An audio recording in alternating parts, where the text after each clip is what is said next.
వాణి stories. బగబగా Monday ఎండాకాలం ఎట్టకేలకు ముగిసింది. 6 నెల్లుగా నెర్రెలు బారిన భూమి వానదేవుడి కరుణతో చల్లబడింది.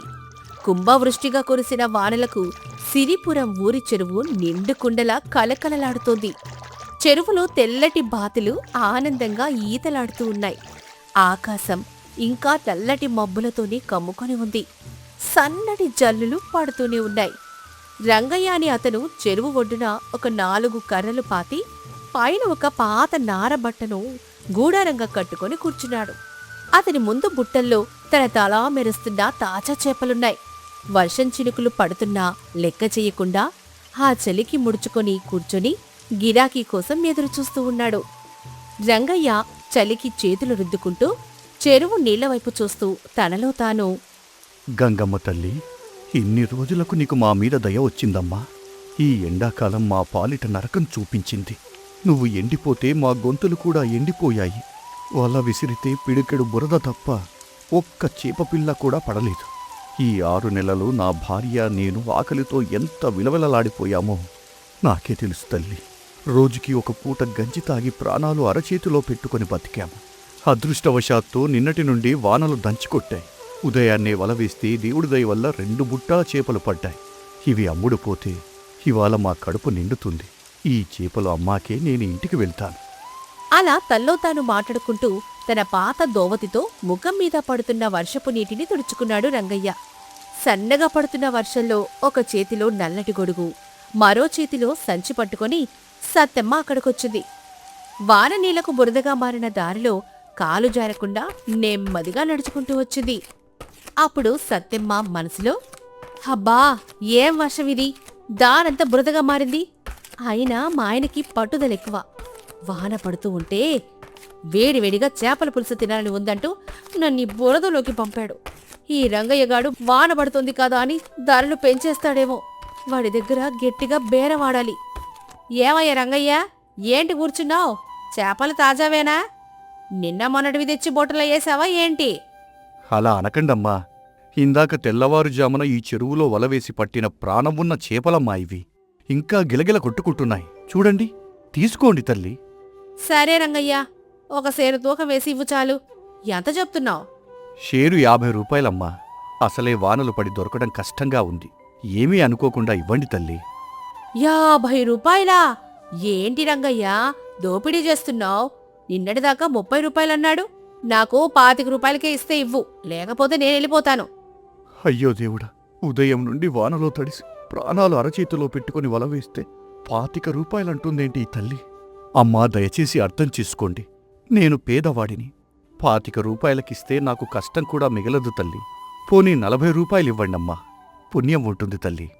సత్యమ్మ కాస్త ఆలోచించి, సరే ఇదిగో 35 రూపాయలిస్తాను, కట్టేయ్ అని అనింది.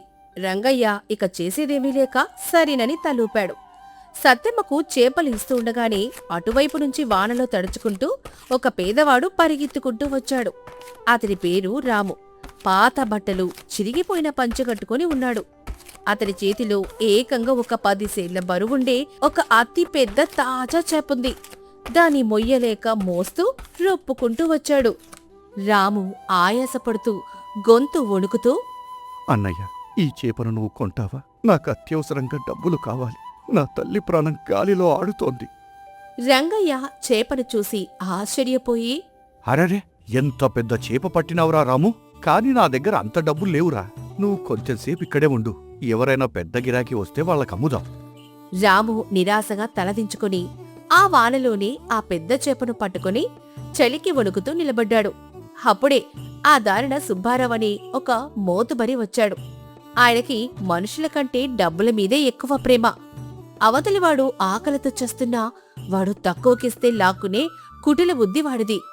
ఏం రంగయ్య, వర్షంలో బాగానే దాక్కున్నావు అంటూ సుబ్బారావు కళ్ళు రాము చేతిలో ఉన్న ఆ పెద్ద చేప మీద పడ్డాయి. ఆ చేపను చూసి వాడి నోట్లో నీళ్లూరాయి. ఏం రాము, ఆ చేప భలే ఉందే, ఎంతరా? రాము దీనంగా చేతులు జోడించి, అయ్యా, ఇంట్లో మా అమ్మకి జ్వరం వచ్చి ప్రాణాలు పోయేలా ఉన్నాయి. మందులు కొనటానికి పైసలు లేవు స్వామి. దయచేసి ఒక 200 రూపాయలిస్తే నా తల్లి ప్రాణం కాపాడిన వాళ్ళవుతారు దొర. సుబ్బారావు మనసులో కుటిల బుద్ధి. వీడి వాలకం చూస్తుంటే చాలా అవసరంలో ఉన్నట్టున్నాడు. 200 రూపాయలా? వీడికి ఇప్పుడు 10 రూపాయలిచ్చినా తీసుకుంటాడు. వీడికి వేరే దారి లేదు. దీన్ని సగం ధరకే కొట్టేయాలి. సుబ్బారావు వెటకారంగా నవ్వుతూ, 200? ఆ వానలో అంత ధర ఎవడిస్తాడురా? నీ అవసరం చూసి జాలి పడుతున్నాను. ఇదిగో ఈ 50 రూపాయలు తీసుకో. నీకు ఈ మాత్రం దొరకడమే ఎక్కువ. 50 రూపాయలనగానే రాము గుండె పగిలినంత పనైంది.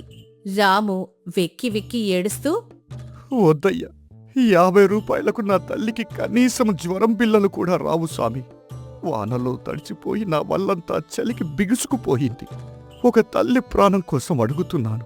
దయచేసి 200 ఇవ్వండి స్వామి, మీ కాళ్ళు పట్టుకుంటాను అంటూ రాము బురదలో పడి కన్నీరు మున్నీరుగా ఏడ్చాడు. ఇస్తావా లేదా? అయితే నేను వెళుతున్నాను. ఆ 50 కూడా నీకు దక్కవు. నీ తల్లి ఏమైపోతే నాకెందుకు అని నిర్దాక్షిణ్యంగా గొడుగు తిప్పుకుంటూ వెళ్లబోయాడు. రాము ఏడుపు చూసి రంగయ్య గుండె తరుక్కుపోయింది. తను కూడా పేదవాడే. తన ఇంట్లో కూడా ఆకలుంది. కాని తోటి పేదవాడి బాధ, వాడి తల్లి ప్రాణాపాయ స్థితి చూసి రంగయ్య మౌనంగా ఉండలేకపోయాడు. రంగయ్య సుబ్బారావుని ఆపుతూ, అయ్యా సుబ్బారావు గారు, ఆ అభాగ్యుడు కష్టం చూడండి సామి. ఒక తల్లి ప్రాణం కాపాడడం కోసం వాడు ఏడుస్తుంటే 50 రూపాయలిచ్చి వాడి కడుపు కొడతారా? మీకు డబ్బులుండొచ్చు, కాని మనుషుల కష్టం విలువ మీకు తెలియదు స్వామి. అప్పుడు సుబ్బారావు కోపంగా, ఏయ్ రంగయ్య, నువ్వు నాకు నీతులు చెబుతావా? నా ఇష్టం వచ్చినంత కొంటాను. వాడి చేప నాకొద్దు అని అహంకారంగా వెళ్ళిపోయాడు. రాము ఆశలన్నీ అడియాసలైపోయాయి. వాడు ఆ బురదలోని మోకాళ్ల మీద పడి ఆ చేపను పట్టుకొని, అమ్మా, నిన్ను ఎలా బతికించుకోవాలో నాకు తెలియడం లేదమ్మా అని బోరున విలపించటం మొదలుపెట్టాడు. అది చూసి సత్యమ్మ మనసు కరిగిపోయింది. సత్యమ్మ మనసులో, ఛీ, నేనెంత స్వార్థపరురాల్ని! 10 రూపాయల కోసం బేరవాడాను. కాని ఈ పేదవాడు తన కన్నతల్లికి ప్రాణభిక్ష పెట్టమని అడుక్కుంటున్నాడు. తోటి మనిషి ప్రాణం పోతుంటే బేరాసారాలు ఆడి నా బతుకు దేనికి? వీడికి సాయం చేయకపోతే నేనొక మనిషినే కాదు. సత్యమ్మ రాముని పైకి లేపుతూ, ఏడవకు నాయనా, నీ తల్లికి ఏవీ కాదు. నీ చేపను నేను కొంటాను. ఇదిగో 100 రూపాయలు. సత్యమ్మ దగ్గర ఉన్నది 100 రూపాయలే కావడంతో రంగయ్య ముందుకొచ్చాడు. అమ్మా సత్యమ్మగారు, మీ మనసు చాలా గొప్పది తల్లి. ఇదిగోండి, ఇందాక నేను చేపలమ్మగా వచ్చిన 100 రూపాయలు. రాము, ఈ 100 రూపాయలు కూడా నువ్వే ఉంచుకోరా. మొత్తం 200 అయ్యాయి. పరుగున వెళ్ళి మీ అమ్మకు వైద్యం చేపించు. రాము ఆశ్చర్యంతో ఇద్దరి వైపు చూశాడు. వాడి కళ్లల్లో ఆనంద బాష్పాలు రాలిపోయాయి. మీ ఇద్దరికీ నా జన్మంతా రుణపడి ఉంటాను అని రాము సంతోషంగా పరుగుతీశాడు. సత్యమ్మ తన దగ్గర ఉన్న మిగతా చిల్లర డబ్బులన్నీ రంగయ్యకిచ్చేసి తాను తీసుకున్న చిన్న చేపల్ని పట్టుకొని ఆనందంగా ఇంటికి బయలుదేరింది. సత్యమ్మ, రాము వెళ్ళిపోయిన తర్వాత రంగయ్య తన పాత గూడారం మీద ఒంటరిగా మిగిలాడు. వర్షమేమో తగ్గుముఖం పట్టింది. కాని గాలి చల్లగా వీస్తోంది. సూర్యుడు అస్తమిస్తూ ఉన్నాడు. బుట్టలో ఇంకా 2 చిన్న చేపలు మాత్రమే మిగిలాయి. చేతిలో సత్తమ్మ ఇచ్చిన కొద్దిపాటి చిల్లర మాత్రమే ఉంది. ఇక ఈ రోజుకి ఎవరూ రారులే, ఇంటికి వెళ్దాం అని బుట్టలు నెత్తిన పెట్టుకొని రంగయ్య తన గుడిసె వైపు అడుగులు వేశాడు. అప్పుడు గంగమ్మ, ఏవండి, వర్షంలో బాగా తడిసిపోయారు. ఈరోజు గిరాకీ ఎలా ఉంది? చేతిలో పైసలేమైనా మిగిలాయా? ఇంట్లో పిడికెడు బియ్యం ఉన్నాయండి. మీరేమైనా తెస్తే పొయ్యి వెలిగిద్దామని ఆగాను. రంగయ్య తలదించుకున్నాడు. వాన నీళ్లతో పాటు అతని కళ్ళలో నుంచి కూడా నీరొచ్చింది. దాంతో రంగయ్య, నన్ను క్షమించు గంగమ్మ. ఉదయం నుండి కష్టపడి పట్టిన చేపలన్నీ అమ్మాను, కాని చేతిలో పైసలు లేవు. కేవలం ఈ బుట్టలో అడుగున మిగిలిన 2 చిన్న చేపలు, ఒక 20 రూపాయల చిల్లర మాత్రమే ఉన్నాయి అని చెప్పి ఆ రోజు చెరువు ఒడ్డున రాముకి తను ఇచ్చిన డబ్బుల గురించి, ఆ తల్లి ప్రాణాపాయ స్థితి గురించి మొత్తం పూసగుచ్చినట్లు చెప్పాడు. ఆ పసివాడి ఏడుపు చూసి నా గుండె ఆగినంత పనయింది గంగమ్మ. వాడు అడుగుతుంటే నేను కాదనలేకపోయాను. నీ కడుపు కొట్టి వాడికి సహాయం చేశాను, నన్ను క్షమించు. గంగమ్మ ఆ మాటలు వినగానే కన్నీరు పెట్టుకుంది. కాని ఆ కన్నీటిలో కోపం లేదు. అంతులేని గర్వం, ఆనందం ఉన్నాయి. గంగమ్మ రంగయ్య చేతులు పట్టుకుని, యావండి, మీరు ఎంత మంచి పని చేశారో మీకు తెలుసా? ఒక ప్రాణాన్ని నిలబెట్టిన పుణ్యం కట్టుకున్నారు. పాస్తులుండడం మనకు కొత్త కాదు కదండి. ఆ పసివాడి తల్లి ప్రాణం నిలబడింది. అంతకన్నా మనకింకేం కావాలి? మీరు ఖాళీ చేతులతో రాలేదండి. ఒక కన్న తల్లి ఆశీర్వాదంతో వచ్చారు. నేను మీ భార్యనైనందుకు చాలా గర్వపడుతున్నాను. గంగమ్మ మాటలకు రంగయ్య గుండెల్లో ఉన్న భారం అంతా దిగిపోయింది. చలికి వణుకుతున్నా అతని మనసు వెచ్చగా మారింది. దాంతో గంగమ్మ, బాధపడకండి, మీరు తెచ్చిన ఈ 2 చేపలు చాలు మనిద్దరికి. నా చేతులతో కారం దట్టించి మట్టి కుండలో కమ్మటి పులుసు పెడతాను. మీరు బట్టలు మార్చుకోండి చెప్తా. గంగమ్మ ఆనందంగా పొయ్యి వెలిగించింది. ఆ 2 చేపలను శుభ్రం చేసి మట్టి కుండలో అద్భుతమైన చేపల పులుసు వండింది. ఆ పులుసు ఉడుకుతూ ఉంటే వస్తున్న వాసనకు వారి కడుపులో ఉన్న ఆకలి మంటలన్నీ ఆనందంగా మారాయి. అన్నం, వేడి వేడి చేపల పులుసు కలుపుకొని ఇద్దరూ తృప్తిగా తిన్నారు. మరుసటి రోజు ఉదయం సూర్యుడు పచ్చని కాంతులతో ఉదయించాడు. వానలు తగ్గాయి. ఆకాశం నిర్మలంగా ఉంది. రంగయ్య ఉత్సాహంగా వల తీసుకొని చెరువు దగ్గరికెళ్ళాడు. మనసులో ఎలాంటి దిగులు లేకుండా సంతోషంగా గంగమ్మ తల్లి అని దండం పెట్టుకొని చెరువులోకి వల విసిరాడు. కొద్దిసేపటికే వల లాగుతూ ఉంటే చాలా బరువుగా అనిపించింది. తన శక్తినంతా కూడా తీసుకుని వల బయటకి లాగాడు. అతని కళ్ళను అతనే నమ్మలేకపోయాడు. వల నిండా పెద్ద పెద్ద చేపలు పడ్డాయి. అప్పుడే అటుగా పరుగున వస్తున్నాడు రాము. వాడి ముఖంలో వెలుగుంది. వస్తూనే రంగయ్య కాళ్ల మీద పడిపోయాడు.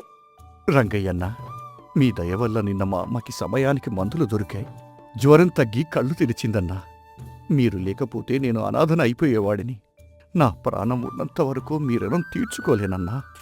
అక్కడికి సత్యమ్మ కూడా వచ్చింది. ఆమె ముఖంలో కూడా ఒక ప్రశాంతతుంది. రంగయ్య బుట్టల్లో ఉన్న చేపలని చూసి ఆనందపడింది. అప్పుడు సత్యమ్మ, రంగయ్య, నీ మంచితనానికి ఆ భగవంతుడే దిగొచ్చాడు. ఇవాళ ఒక్క పైసా బేరం ఆడకుండా నీ చేపలన్నీ నేనే కొంటాను. నువ్వు చాలా గొప్పడివి రంగయ్య. రంగయ్య కళ్ళల్లో నీళ్లు తిరిగాయి. పైన ఆకాశం వైపు చూసి నమస్కారం చేసుకున్నాడు.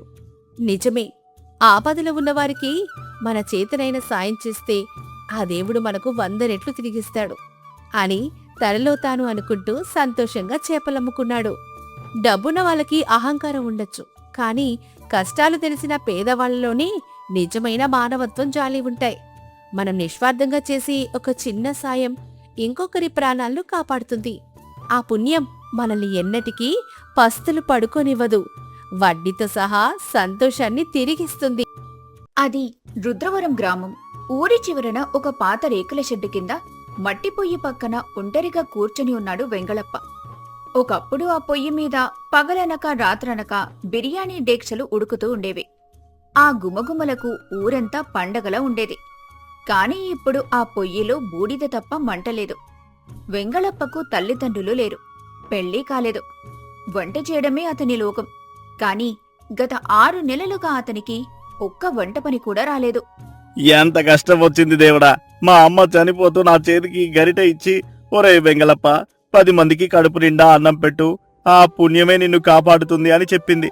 ఒకప్పుడు ఈ వెంగళప్ప బిర్యానీ వండుతుంటే పక్క ఊర్ల నుండి కూడా జనాలు క్యూ కట్టేవారు.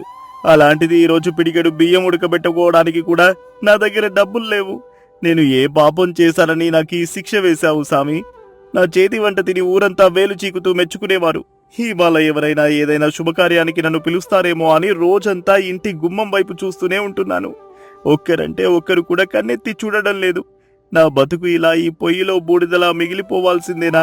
నా చేతికి ఉన్న ఈ రుచి నా ప్రాణం తీయకముందే మట్టిలో కలిసిపోవాలా?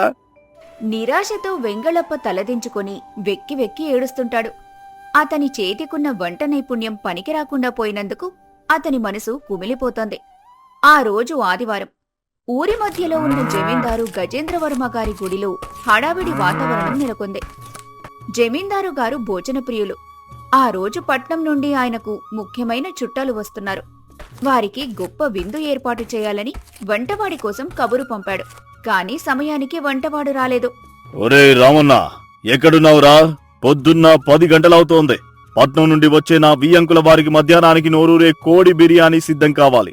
వాళ్ళు ఆ బిర్యానీ తినగానే వాళ్ళ నాలుకలు నా పేరు జపించాలి. ఆ వంటవాడు రంగడు ఇంకా రాలేదేంటి?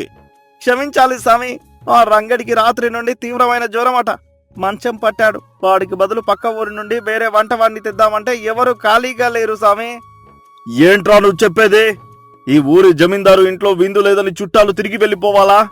నా పరువు ఏం కావాలి? ఇప్పుడే వెళ్లి ఊర్లో ఎవరైనా వంటవాడు ఉన్నాడో లేదో వెతికి తీసుకురా, లేకపోతే నీ చర్మం బలి చేస్తాను. దొరగారు, ఊర్లో వంటవాళ్ళు ఎవరూ లేరు, కానీ మన వెంగళప్ప ఉన్నాడు స్వామి, ఖాళీగానే ఉన్నాడు. వెంగళప్ప? వాడెవడు? వాడి పేరు నేను ఎప్పుడు వినలేదే. అయ్యా, వాడొకప్పుడు ఈ చుట్టుపక్కల 10 ఊర్లలో బిర్యానీ వండడంలో రారాజు స్వామి. వాడి చేతి వంట తింటే జన్మ ధన్యమైనట్లే ఉండేది. కానీ ఏంట్రా సగం మాట నమ్మిలేస్తున్నావు?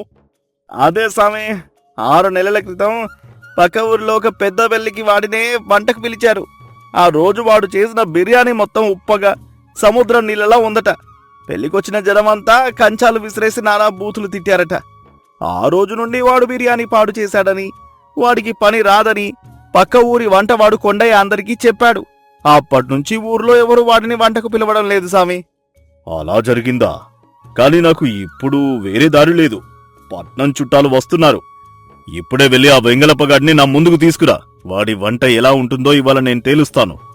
రామన్న పరుగున వెళ్లి తన గుడిసెలో దీనంగా కూర్చున్న వెంగళప్పను పిలుచుకొని జమీందారు గారి ముందుకు తీసుకొస్తాడు. 6 నెలల తర్వాత వంట చేయడానికి పిలుపు రావటంతో వెంగళప్ప కళ్లల్లో ఒక చిన్న ఆశ మొలకెత్తింది. ఆకలితో మాడిన అతని ముఖం జమీందారును చూడగానే భయంతో వణికింది. దండాలకు దొరగారు, నన్ను పిలిచారట?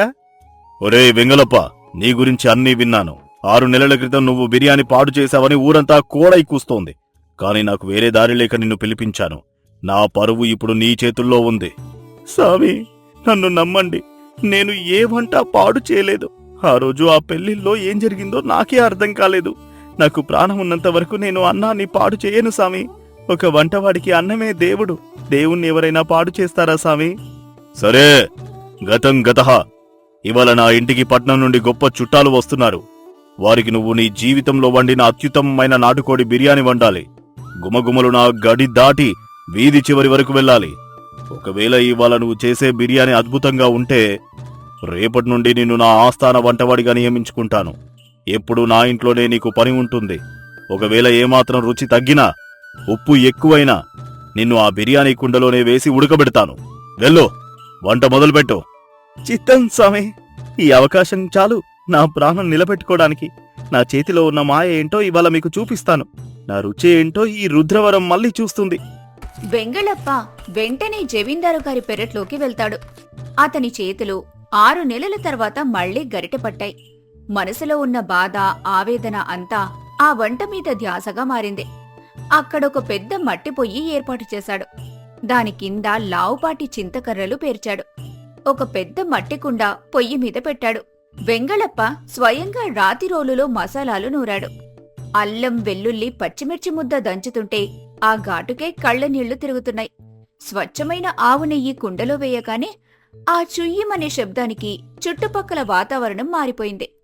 అందులో యాలకులు, దాల్చిన చెక్క, మరాఠీ మొగ్గ, లవంగాలు వేసి దోరగా వేయించాడు. ఆ తర్వాత సన్నగా తరిగిన ఎర్ర ఉల్లిపాయలు వేసి బంగారు రంగు వచ్చే వరకు వేయించాడు.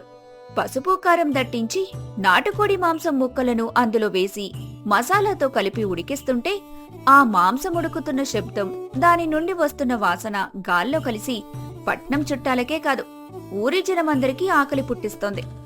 ఆ వాసన పీలుస్తుంటేనే పక్క వీధుల్లో ఉన్నవారికి కూడా కడుపులో ఎలుకలు పరిగెత్తుతున్నాయి. ఆ తరువాత గంటసేపు నానబెట్టిన పాత బాస్మతి బియ్యాన్ని అందులో వేసి కొలత ప్రకారం నీళ్లు పోసి పైన గుప్పెడు పుదీనా, కొత్తిమీర, వేయించిన జీడిపప్పు, చల్లికుండకు మూతపెట్టి గోధుమ పిండితో దమ్ము కట్టాడు. అరగంట పాటు సన్నటి సెగ మీద బిర్యానీ దమ్మవుతుంటే ఆ ఆవిరికి వచ్చే వాసనకు జమీందారు గారు తన గదిలో కూర్చోలేకపోయాడు. చివరికి మూత తీయగానే గుబాళించే సువాసనతో కూడిన అద్భుతమైన కోడి బిర్యానీ సిద్ధమైంది. అలంకారం కోసం ఉడకబెట్టిన గుడ్లు, కరకరలాడే ఉల్లిపాయలు పైన చల్లాడు. ప్రతి బియ్యం గింజ ముత్యంలా పొడిపొడిగా మెరుస్తోంది. విందు మొదలైంది. పట్నం చుట్టాలకు అరిటాకుల్లో వేడివేడి బిర్యానీ వడ్డించారు. వాళ్ళు ఒక్క ముద్ద నోట్లో పెట్టుకోగానే ఆ కమ్మటి నెయ్యి రుచి, మసాలా ఘాటు కలగలిసి వాళ్ల కళ్ళు ఆనందంతో మూసుకుపోయాయి. జమీందారు గారు కూడా ఒక ముద్ద తిని ఆ మాంసం ముక్క మెత్తదనం చూసి మైమరిచిపోయాడు. ఒరేయ్ వెంగలప్ప, ఇట్రారా. ఏం వంట చేశావురా నువ్వు? ఇది బిర్యానీ కాదురా, సాక్షాత్తు దేవేంద్రుడి ఆస్థానంలో వడ్డించే అమృతం. నా జీవితంలో ఇంత రుచికరమైన బిర్యానీ నేను తినలేదు. ప్రతి మెతుకు నోట్లో వేసుకోగానే కరిగిపోతోంది. పట్నం చుట్టాలైతే కంచాలు నాకేశారు, ఆకులు చింపేశారు. రేయ్, నీ చేతుల్లో ఇంత అద్భుతమైన విద్య పెట్టుకుని 6 నెలలుగా ఎందుకు పస్తులున్నావురా? ఆ రోజు ఆ పెళ్లిలో బిర్యానీ ఎందుకు పాడు చేశావు? నాకు నిజం చెప్పు. నీకే భయం లేదు, అండగా నేనున్నాను. సామి, ఇవాళ మీ కడుపు నిండింది, నా ప్రాణం నిలిచింది. కాని నేను ఏ వంట పాడు చేయలేదు సామి. ఆ రోజు ఆ పెళ్లికి నన్ను వంటకు పిలిచినందుకు పక్క ఊరి వంటవాడు కొండయ్య నా మీద కక్ష కట్టాడు. నా వల్ల వాడికి గిరాకీ తగ్గిపోయిందని, అందరూ నన్నే పిలుస్తున్నారని వాడికి నా మీద కడుపు మంట. ఆ రోజు బిర్యానీ దమ్ము కట్టి పక్కకు వచ్చి నేను మంచినీళ్లు తాగుతుంటే ఆ కొండయ్య దొంగచాటుగా వచ్చి నా బిర్యానీ కుండలో ఒక పెద్ద కల్లుప్పు బస్తా కుమ్మరించాడు సామి. నేను చూడలేకపోయాను. అయ్యా, వాడా కల్లుప్పును బిర్యానీలో వేయలేదు సామి, నా బతుకులో పోశాడు. జనమంతా బిర్యానీ ఉప్పగా ఉందని నా ముఖం మీద ఉమ్మేసి బూతులు తిట్టి వెళ్ళగొట్టారు. ఆ కొండయ్యే ఊరంతా నా మీద తప్పుడు ప్రచారం చేసి నా పొట్ట కొట్టాడు సామి. ఏంటి, అంత కుట్ర జరిగిందా? నా రాజ్యంలో ఒక కళాకారుడికి ఇంత అన్యాయం జరిగిందా? ఒక పేదవాడి కడుపు కొట్టడానికి వాడికి ఎంత ధైర్యం? ఒరే రామన్న, ఇప్పుడే వెళ్లి ఆ పక్క ఊరి కొండయ్య గాడిని జుట్టు పట్టుకుని లాక్కురా. వాడి చేతులు విరగ్గొట్టి ఊరు నుండి తరిమేయకపోతే నా పేరు గజేంద్రవర్మ కాదు. వెంగలప్ప, ఇక ఏడవకు. నా మాట శాసనం. ఇవాల్టి నుండి నా ఆస్థాన వంటవాడివి నువ్వే. వెంగళప్పకు జమీందారు గారి మాటలతో కొండంత ధైర్యం వచ్చింది.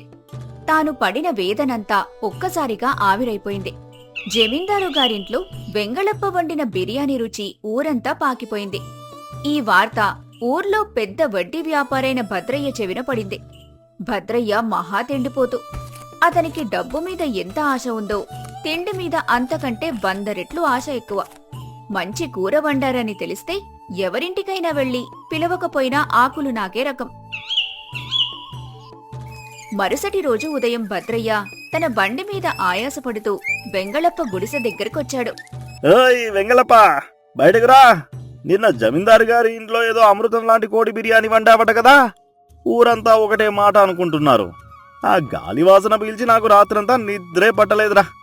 అవునయ్యా, దొరగారి దయ వల్ల అవకాశం దొరికింది. నా విద్యను చూపించాను. చూడు వెంగలప్ప, ఆ జమీందారు గారి కంటే నా దగ్గరే ఎక్కువ డబ్బు ఉంది. డబ్బు లెక్క పెట్టే ఈ చేతులతో ఇప్పుడు నీ బిర్యానీ మెతుకులు లెక్క పెట్టాలి అనిపిస్తోంది. ఇవాళ మధ్యాహ్నం నా ఇంట్లో విందు ఉంది. నువ్వు నిన్న జమీందారు గారికి వండిన బిర్యానీ కంటే రుచికరంగా, ఇంకా గుమగుమలాడేలా నాకు వండి పెట్టాలి. నువ్వు అడిగినంత ఇస్తాను.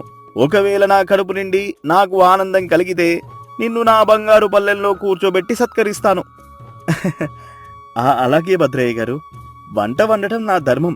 నా వంటలో మచ్చుకైనా కల్తీ ఉండదు. మీరు కడుపు నిండా తినడమే నాకు 10,000. ఆ మధ్యాహ్నం భద్రయ్య ఇంట్లో వెంగళప్ప తన విశ్వరూపం చూపించాడు. బాస్మతి బియ్యం, లేత మాంసం, కుంకుమ పువ్వు వేసి అద్భుతమైన బిర్యానీ చేశాడు. ఆ వాసనకు భద్రయ్యకి నోట్లో నీళ్లు ఊరాయి. ఆకులో వేడివేడి బిర్యానీ, కోడి మాంసం ముక్కలు కలుపుకొని తింటుంటే భద్రయ్య స్వర్గంలో విహరించాడు. అబ్బా వెంగలప్ప, నా జన్మ ధన్యమైందిరా. ఈ బిర్యానీ రుచి ముందు నా దగ్గర ఉన్న లక్షల డబ్బు కూడా దేనికి పనికిరాదు. ఇదిగో తీసుకో, 100 రూపాయల బహుమానం. ఇక నుండి వారం వారం నా ఇంట్లో నీ బిర్యానీ ఉండాల్సిందే. ఆ తర్వాత వెంగళప్ప వెనుతిరిగి చూడలేదు. ప్రతిరోజు అతనికి వరుసగా అవకాశాలు రావటం మొదలయ్యాయి. ఊర్లో ఏ శుభకార్యం జరిగినా, పండుగొచ్చినా వెంగళప్ప బిర్యానీ ఉండాల్సిందే. అతని మీద కుట్ర చేసిన కొండయ్య బండారం బయటపడటంతో అతన్ని ఊరి జనం తరిమేశారు. జమీందారి అండతో కొండయ్యకు బుద్ధి చెప్పారు. ఒకప్పుడు పిడికెడు మెతుకుల కోసం అల్లాడిన వెంగళప్ప ఇప్పుడు చేతినిండా సంపాదనతో మంచి ఇల్లు కట్టుకున్నాడు. కాని అతను తన గతాన్ని మర్చిపోలేదు. తను ఒంటరిగా పడిన ఆకలి కష్టం మరెవ్వరికీ రాకూడదని భావించాడు. వెంగళప్ప తన కొత్తింటి ఆవరణలో ఒక పెద్ద పొయ్యి మీద రోజూ బిర్యానీ వండుతుంటాడు. ఆ ఊర్లో ఆశ్రయం లేక రోడ్డు మీద పడిన శాంతమ్మ అనే ముసలవ్వను తన ఇంటికి తెచ్చుకున్నాడు. కడుపు నిండా భోజనం పెడుతూ తన సొంత కుటుంబంగా మార్చుకున్నాడు. నిజమైన ప్రతిభను కుట్రలతో కొన్నాళ్లు అణిచిపెట్టొచ్చు, కాని ఎప్పటికీ నాశనం చేయలేరు. కష్టకాలంలో ఆత్మవిశ్వాసం కోల్పోకుండా ఉంటే మన నైపుణ్యమే మనకు బతికే దారి చూపుతుంది. అలాగే మనం ఎదిగిన తర్వాత మనలాగే కష్టపడేవారికి ఆశ్రయమివ్వడమే నిజమైన విజయం మరియు మానవత్వం.